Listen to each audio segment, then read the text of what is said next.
Thank you for allowing me that little plug of my album. It's nice. If you want to listen to it, it's on Spotify and other streaming services, as I said, but don't feel obliged. It's not really anything to do with my research today.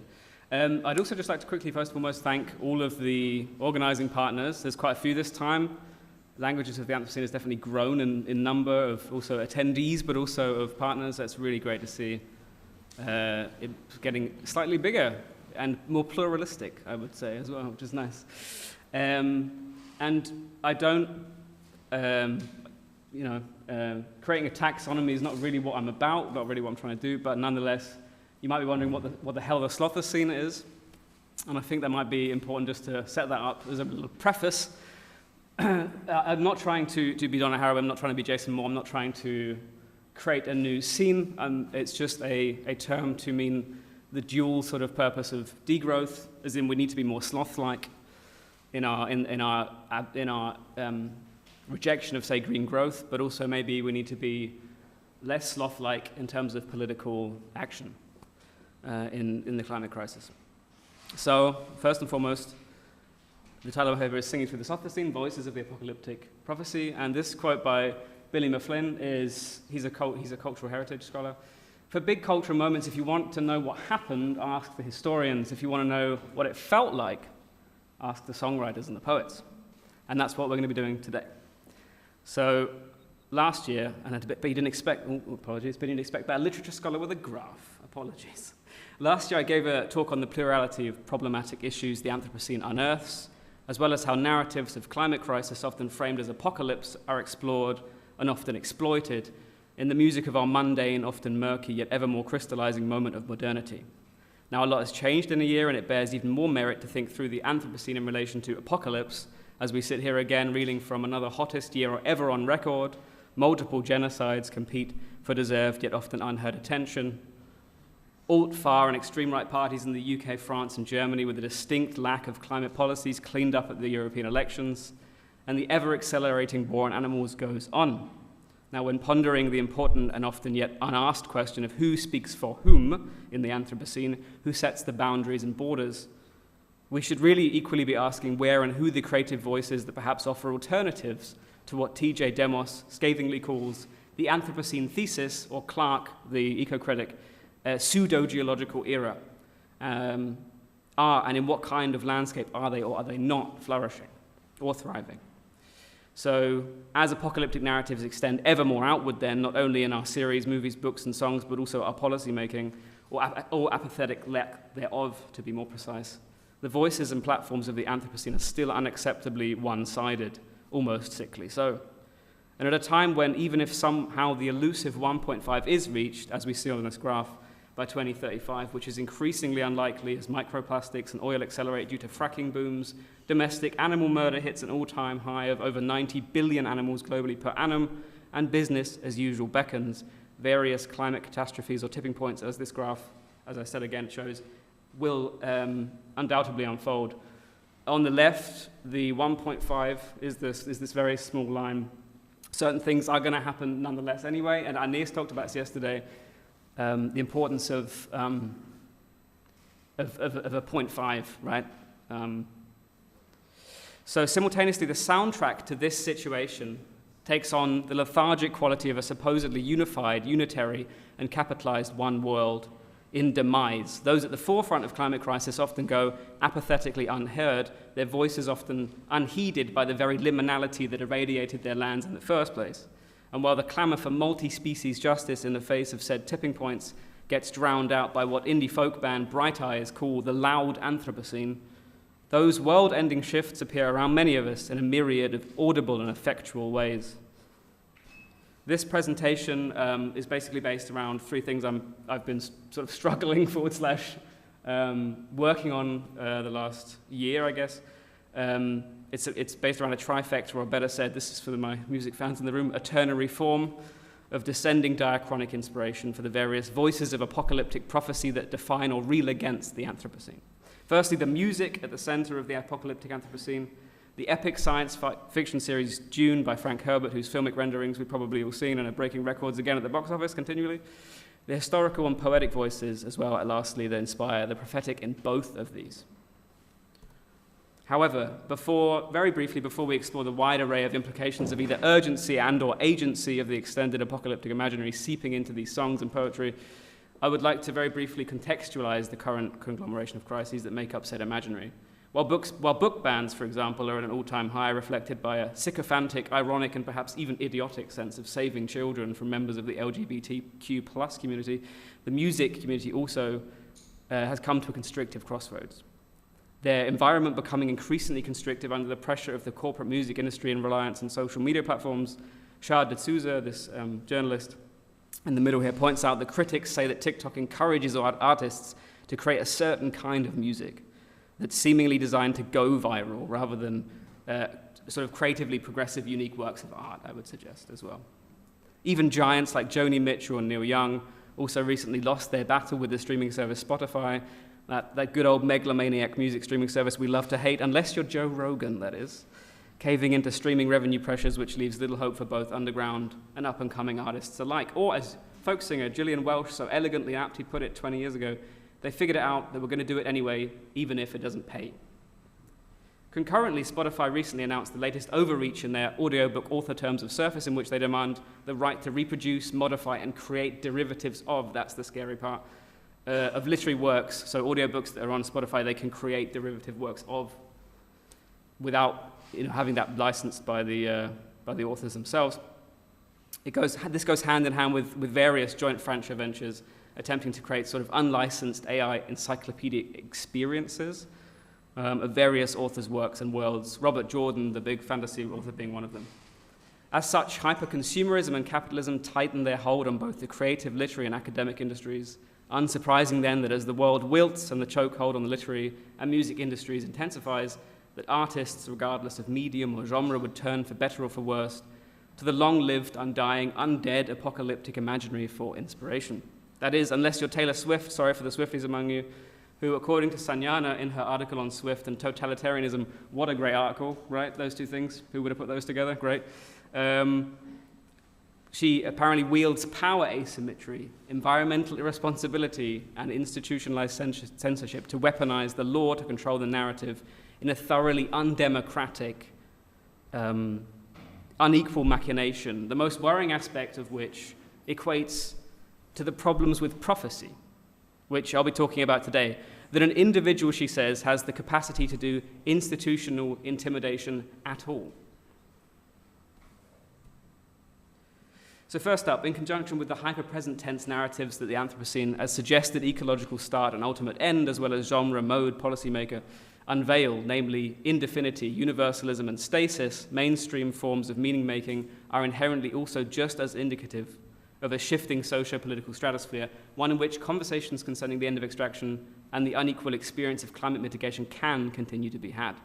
Popular culture, according to Gergen, Smith, and Vasudevan, having the ability to enable particular forms of truth-making, inciting effective predispositions that generate political action or inaction. As such, songs embodying ancient forms, including poetry, literature, and narrative, all spawning, in my opinion, from oral storytelling tradition, cement this singing sense of apocalypticism.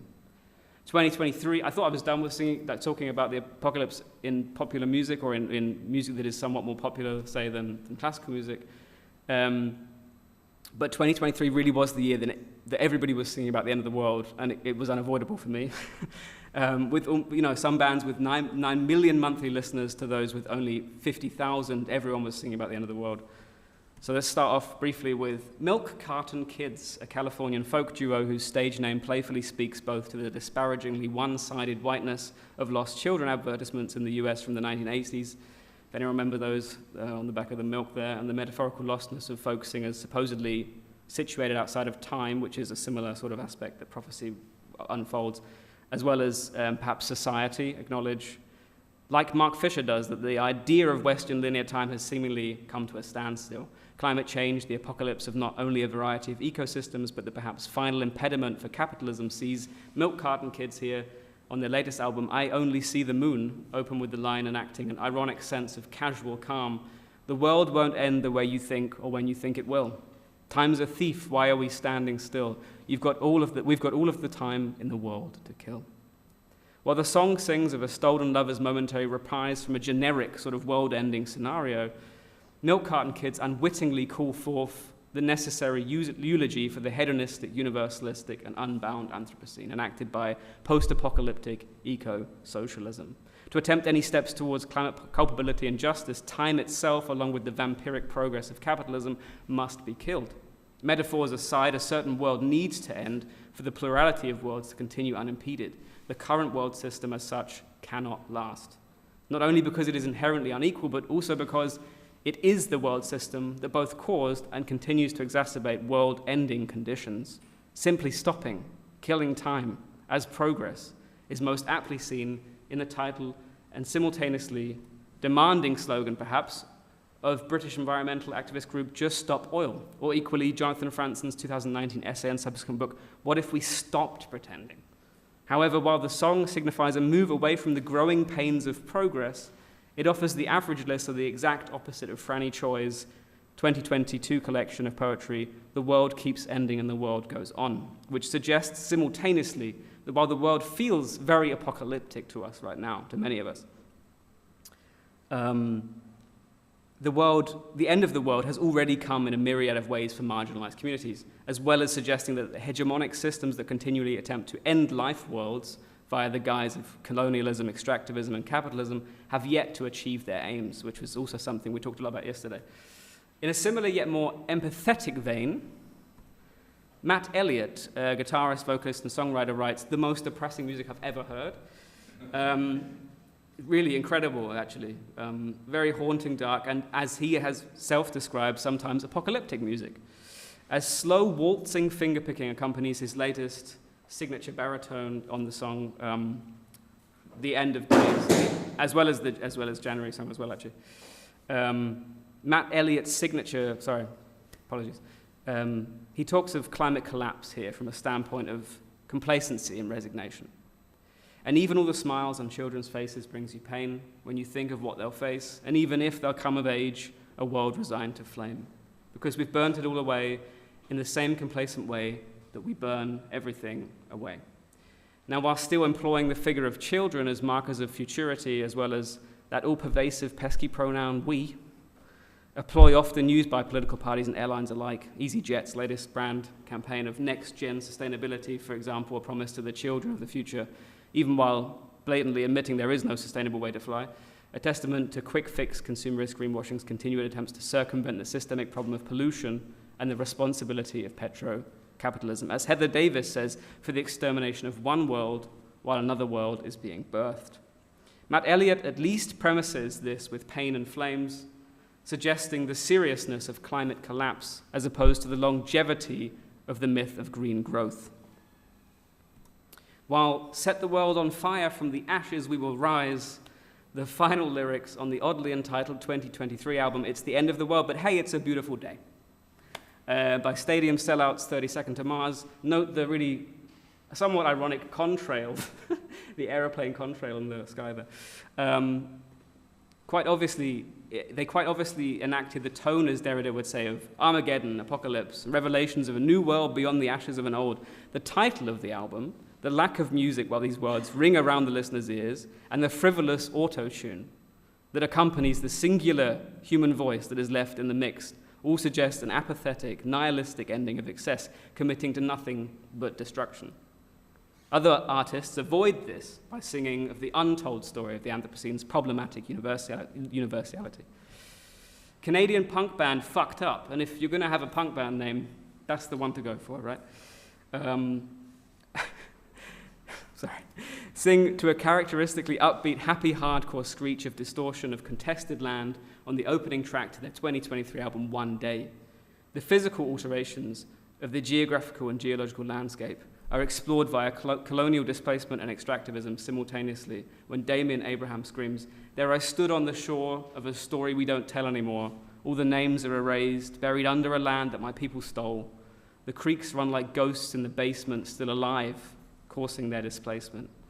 The simile of haunting here renders the ecologically uncanny expanses of altered, rerouted rivers, roots, and rapids of indigenous Kanata equal to the experience of countless indigenous groups who lived and continue to live there. like Sydney's and Eleonora's talks yesterday, really, I think there's some sort of synergy there. The band's song speaks to what Fred Botting, alluding to a Gothic Anthropocene, calls the Monstrocene, which suggests that the horror of the Anthropocene is only horrific to those of us, and I quote him here, amid a blessed liberal world of abundant goods, freedoms, or leisure time. He does say blessed liberal world, so he's acknowledging that there's levels there.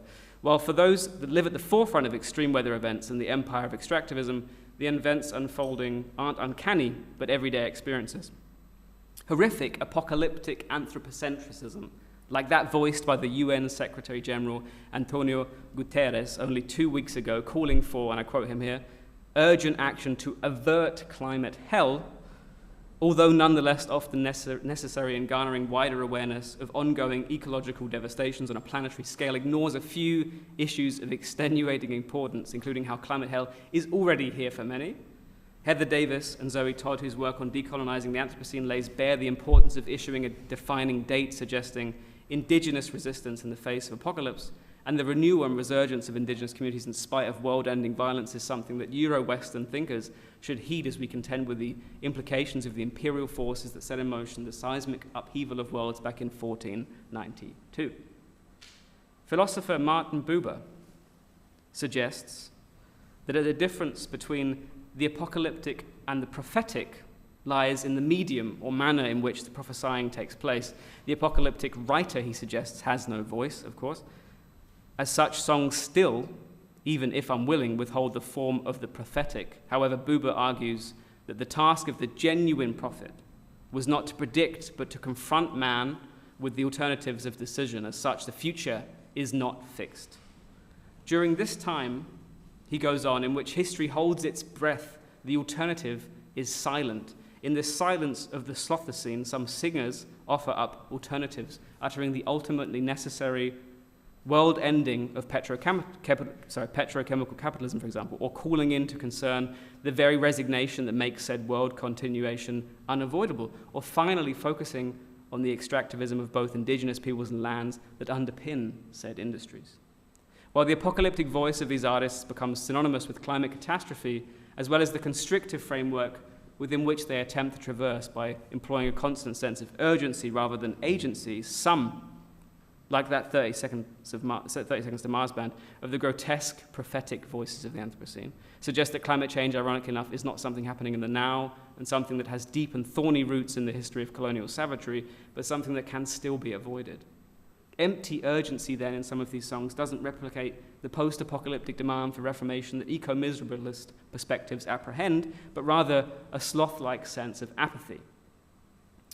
What inspires the distinction, then, between apathy and urgency? Well, Tristan Garcia suggests that with the electrification of instruments, specifically the guitar, i.e. an object that is both simultaneously a musical instrument and an electrical device, his third and final form of what he calls intense humanity, was formed hot on the heels of the libertine and the romantic, we discover the adolescent rocker. The adolescent rocker that is the young men and women of educated in a consumer society who, and I quote him here again, were both free and dissatisfied, their limits constantly tested against parents, family, or society at large. The apathetic, then, and often empty voices that scream for apocalypse behind the violent exaltation of guitar screeches in a popular panoply of bastardized musical genres, found extending almost incessantly in the last decade, spawned surreptitiously from an ideal which made it possible, and I quote him here again, to conceive of life as an electric experiment in order to maintain the intensity of the modern world, a world that is always on the brink of collapse in a sort of depression of reason. Almost 60 years before anyone was singing about apocalyptic climatizations, plural self-fulfilling apocalyptic prophecies were the inspiration as well as impetus for the world's best-selling sci-fi series, Dune. Originally split into two books, Dune World and Dune Prophet, the original books also inherently incorporate the importance, power, and issue of voice and prophecy. Prophecy is, in and of itself, a culture of thinking outside of time, or more accurately, and I quote the second book, Dune Messiah here, only through the lethal nature of prophecy can we understand the failure of such enormous and far-seeing power. Literally and metaphorically used to control various groups of people, voice, with a capital V, as a fantastical and magical aspect of Herbert's novels, predates the domineering and unifying language of these prophetic songwriters I just presented, as well as the Anthropocene that I suggest informs said songs.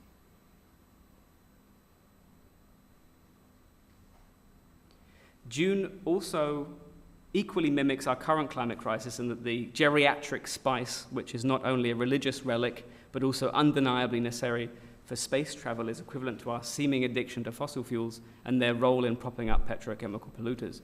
Equally, their narratives of geoengineering abound once the planet of Arrakis, spoiler alert, is ultimately transformed into what is perceived to be a green paradise. Was it not presumptuous, he, Paul, wondered, to think he could make over an entire planet? Maybe it was.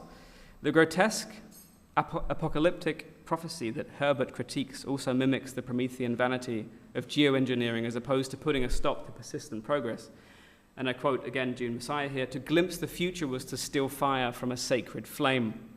In the Anthropocene, glimpsing the future is a daily demand, but nonetheless one often also informed by a sense of stewardship. In the final of the original trilogy, Children of Dune, Paul's son Leto II, after falling to an even worse fate than his father, realizes the warning put forth by Paul on realizing that no one single person or agenda should and can be the voice of the future. And his father was right. Trying for some ultimate control of the universe, you only built weapons with which the universe eventually defeated you. To choose and manage a vision require you to balance on a single thin thread, playing God on a high tight wire with cosmic solitude on both sides. Again, that's from Children of Dune. As such, asserting ourselves in actual and effectual activistic ways that avoid anthropocentrism seem obtuse, abstract, and unobtainable. That is, unless we embrace the twofold slothocene. The malady of indifference, Leto said in Children of Dune, is what destroys many things, he nodded to himself. Yes, even civilizations die of it. Indifference is that which defines the slothocene, reflected when Leto says, "We have many things to do lest our universe degenerate." As our own not universe but ecosystem degenerates, sloth-like indifference must instead be replaced by sloth-like activism, that is, degrowth. Seen in Paul, who in Children of Dune is almost comically undercover as the preacher, no longer the prophet, but the preacher, and one of his final prophetic speeches using reverse anthropomorphism to paint the power of the preacher's voice as electrifying and sublime, this sense of letting go of growth comes to a conclusion. I say to you that there is another lesson to be learned from these lives and their endings. Note this other lesson well. The preacher thundered, lifting his arms. If you would possess your humanity, let go of the universe. Japanese green Marxist Kohei Saito equally employs the language of the apocalypse when arguing for degrowth communism, hoping that his book, and I quote him here, this is the preface from the 2023 edition, contribute to dialogues and social movements for the transition to a better, more just world. It is more important than ever, he says, to invent a clear and bright future. So let us work together. There is, in fact, no alternative. End of the quote. Clarity undoubtedly plays a key, crystal clear role in apocalyptic unveiling. Embracing the slothocene, then, listening and looking beyond the detritus of capitalism's crippling and crippled systems of continuing climate catastrophe, call for the opposite of indifference. They call for slowing down. The lessons thus learned about the indifference and apathy, especially in shifting climatological conditions in Dune, tells us that this certainly isn't a new phenomenon, this lack of concern, but seeing how it seeps into the creative songwriting of our current age is also indicative of it long being a problem of the past projected into the present. So I'm going to try and rush through this a bit because I've just realized how long I've been talking. You did tell me I could speak half an hour, so it's your fault, Florian. I'm not going to speak half an hour. So lastly, the third form of this sort of slothocene triad here, inspiring both the poets and songwriters of our current age, motivated by the adolescent rocker who walked the path between folklorist and dissatisfied fanatic somewhat, as well as the apocalyptic tradition more broadly speaking. William Blake understood the apocalypse as a call to anti-violent arms, a revelation that unveils the social injustices of a world via revolution. As McCusick has argued about Blake's contemporary John Clare, Clare, like Blake, will advocate innocence as a form of protest against organized cruelty and oppression.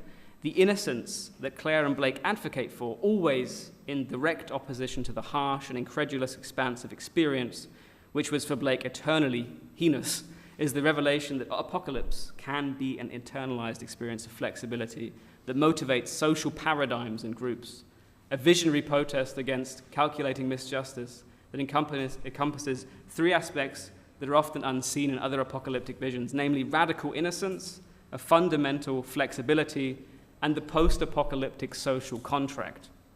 Blake by no means associates innocence here with naivety, but rather the stark opposition to higher powers such as enterprise and business, government, church, and monarchy. Not only then does he draw on Christianity, but rather, as Crossley has suggested, he draws on the hope that the religion of socialism would replace religion proper, a hope that was also upheld subsequently by his fellow painter and poet William Morris.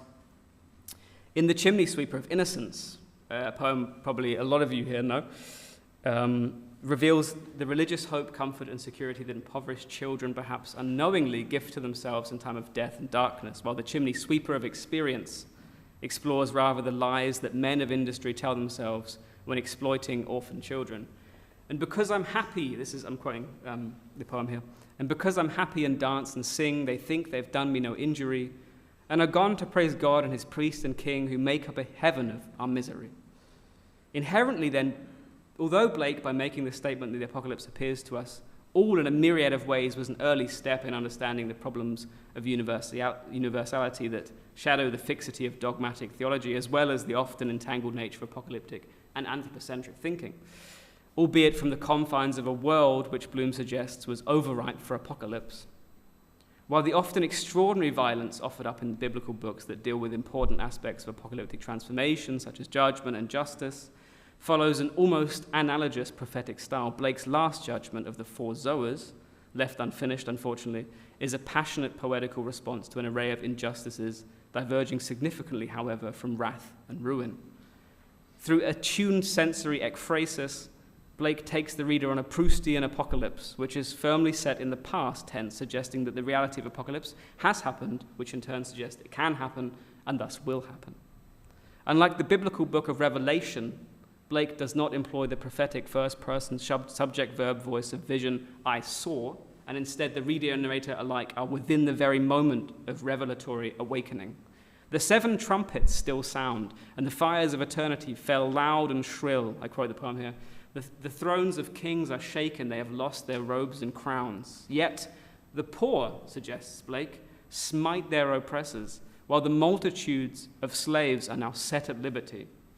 This apocalyptic redemption, in which not only the suffering are emancipated, but the oppressor's falsehoods is ultimately also unmasked, culminates in a moment of catharsis whereby eternity bathes millions into flames of mental fire. This suggests not only that the fog of institutionalized poverty and slavery is washed away, creating a sense of equality outside bounds of law, crown, and office, but that this final judgment happens ultimately in the mind rather than the body, forcefully but not violently awakening the individual cognitive capacity to said injustice. I'm just going to wrap up real quick. In Anthony Doerr's 2014 novel, All the Light We Cannot See, a novel all about the power of voices as well as blindness, not just as a disability, but also the blindnesses of fascism, for example, of pseudoscience, and self-inflicting male violence, which is also enjoying a recent Netflix adaptation some of you might have seen. Everything has a voice, you just have to listen. What these songs, stories, poems tell us is to listen to the voices beyond human hubris, that eco-apocalypse is inherently entangled in the enlightened idealism of racial construction, and that listening to the voice of one single damning prophecy in fact closes the future, breeds sloth-like apathy, and turns degrowth into denialism.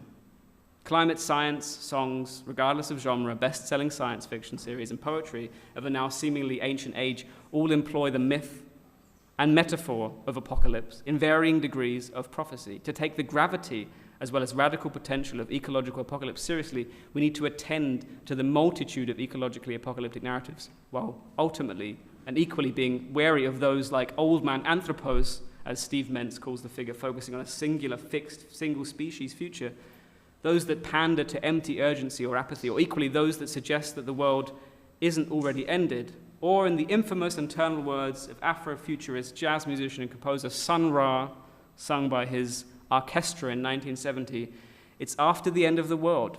Don't you know that yet? Thank you so much for listening.